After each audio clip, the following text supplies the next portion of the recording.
These instructions will assist you in connecting your VailCast to your Amazon Alexa account.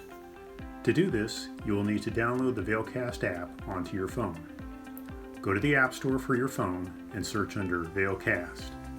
This app is only for setup and is used once to pair your VailCast with your Alexa account. After completion, Alexa will see your VailCast as an amplified speaker. Your VailCast must be connected to your home network.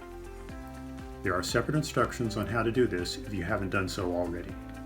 You must also have the Alexa app on your phone and be signed in.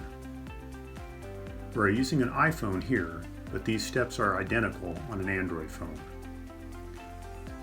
Find the VailCast app and open it. You will see your VailCast. In this case, we already have it named Office Speaker. Click on that. Click on Sign In with Amazon. You go to a permission page. Click Allow.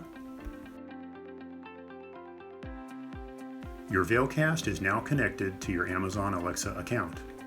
Click Done and exit the app.